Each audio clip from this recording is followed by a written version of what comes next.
ایزن تر ټولو اولنۍ خبره خو دا ده چې په چمن کې تېره ورځ ډېر لوی ظلم وسو او ډېره لویه د ګناه خبره وسوله او ډېر د چمن مسلمانان پکې شهیدان سولو پکې خوږ سولو.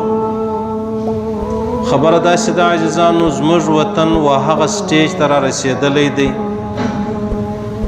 چې ورځ له غمه خالي نه ده، و هغه سټیج ته را رسېدلی دی چې ورځ له غمه خالي نه ده.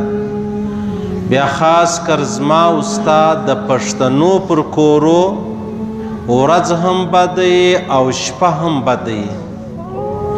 اوس په دې چمن کې د دې خلکو یوه غوښتنه وله، یو فریاد یې و چې زموږ روزګار، زموږ خوراک، زموږ عزت، زموږ ذلت ټول له دې دروازې سره تړلی دی.